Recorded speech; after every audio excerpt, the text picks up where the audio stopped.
So welcome back and hello if you are new, my friends. Thanks ever so much for tuning in for another week. I also just wanted to say a very quick thank you for all of the supporters on my coffee page. It really does mean the world. If you did want to support me, you can buy me a coffee and there's a link just underneath me. But without further ado, I'm going to be talking about a somewhat belated April favourites. So to kick things off, we've got a very unlikely album and one that I'd never even heard of before, which is Zao and the Crimson Corridor.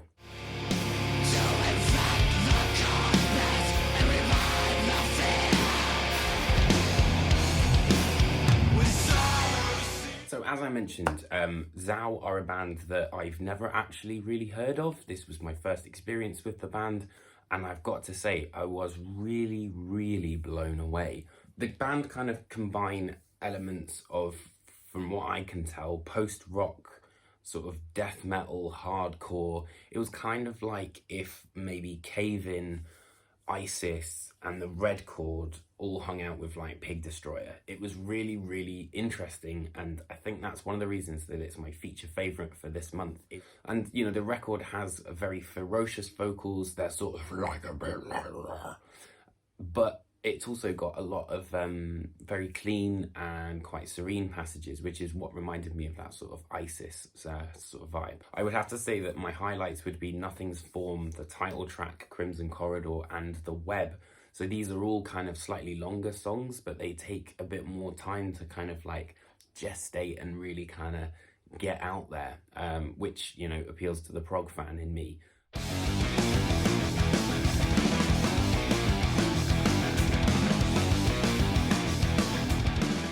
So next up is an album of a band that have been around for absolutely years but haven't made music in as many years.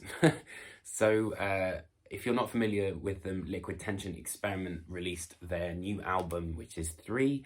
So Liquid Tension Experiment is formed of John Petrucci and Mike Portnoy, Tony Levin and Jordan Rudess. So as you can imagine, a hell of a lot of instrumental capability here. But the big thing is that Mike Portnoy, Petrucci and Rudess are playing in the same room for like the first time since he left Dream Theater, basically, which I think was a real big deal. I'm pretty sure that if the pandemic hadn't have happened, this album wouldn't have arrived as quick as it has. With that in mind, it's very jazz fusion oriented, very prog. If you're a fan of Dream Theater, then you'll really enjoy this. But there's no vocals or anything like that. Also, I forgot to mention that some of the tracks on this album are completely improvised as well, which I thought was really interesting. And you know, that can only happen when you've got the talent of the likes of those guys in one room together.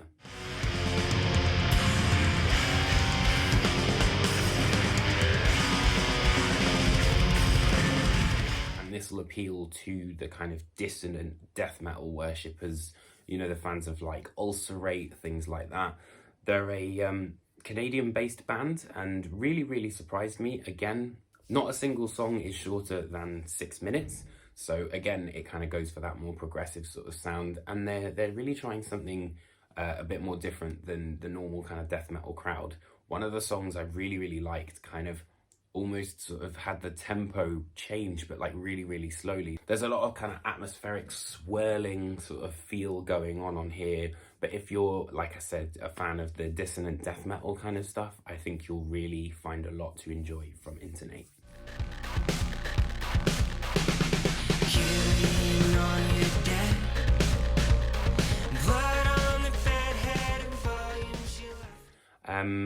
My first sort of experience of the Manchester Orchestra was their guest vocal thing that the singer did on the latest Touche Amore album, which was really cool. And I've really enjoyed this record. It's kind of very emotive, a little bit sort of atmospheric in places, but definitely, like I said, scratches that sort of sad boy itch that sometimes I kind of have, which I really like, and I'm kind of enjoying, you know, delving into more sort of non-metal stuff as well, which is really cool. So that's definitely one that I would recommend.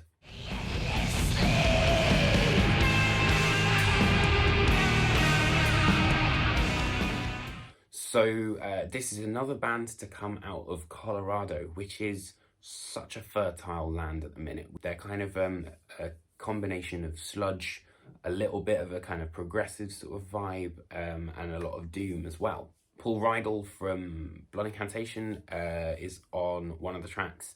Ethan McCarthy from Primitive Man is also on one of the tracks. It also moves forward at a really nice pace, and it doesn't kind of like overstay its welcome, which I think is interesting, and definitely one of the reasons that I enjoyed this so much.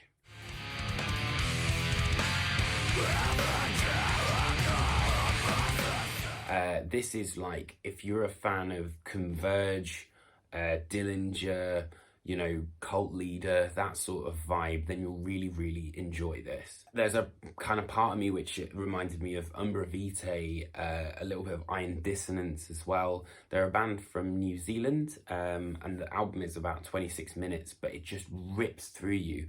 And sometimes it has those sort of angular passages, you know, that kind of like hang in the balance, which I really, really liked. But definitely one that was, again, another surprise. Everything's a surprise this month, I swear.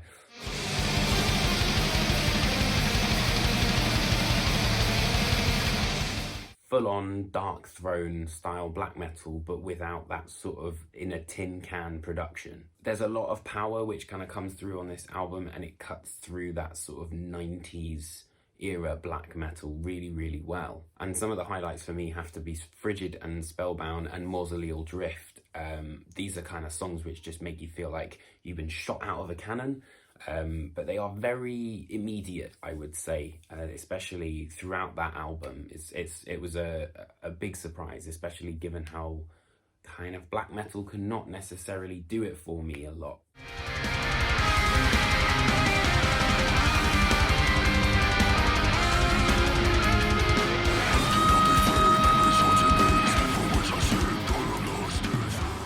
So this next album is Voyd and Death's Crown. These guys are a UK band, and one that I'd never heard of until I posted something on my Instagram where I was looking for a Revocation Deathless variant. And the lovely bloke that is Chris Lee Swain got in touch. We ended up chatting and stuff, and he told me about his band. It's really, really great. The album flows really nicely. There's lots of different things going on, and it kind of has a technical death metal sort of slant, but has a great storytelling arc at the same time. It would appeal to fans of like Revocation, the Black Dahlia Murder, and there's like a hint of Darkest Hour in there as well, but very focused on melody.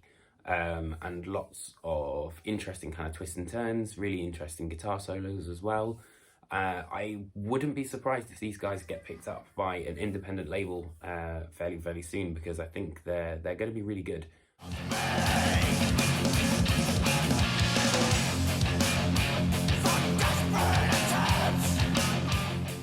So the band are formed out of North Carolina, and they're made up of two brothers, which is Dave and Matt Kaminsky, and they have a really strange sound. There's a lot of different things going on here, and it's quite hard to pigeonhole some of it. You know, there's kind of a grunge vibe going on, so like Alice in Chains, but then there's a hell of a lot of technicality. There's a lot of prog in here as well. It's kind of almost in that sort of same vein as Gargoyle, I wanted to say, but with some really tasty acoustic guitar, sort of Spanish guitar flair, which I thought was really cool. It's very different to what people might be familiar with, but that was kind of one of the appeals for me.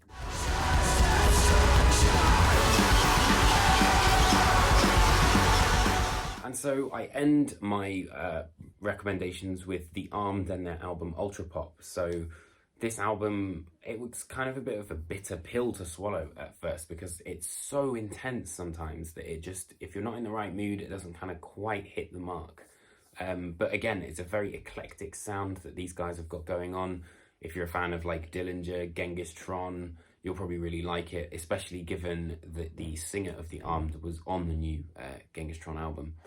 And very, very interesting overall, these kind of dream poppy sort of sequences, which I thought was a great contrast with the crazy sort of frenetic hardcore, and definitely one to kind of watch for sure. So I hope you guys enjoy some of the picks that I've outlined here. Let me know what you think, what you've been enjoying. I'd love to hear it. And again, if you do support the channel, I really, really appreciate it. You can do so by buying me a coffee just right underneath here. All right, take care, my friends.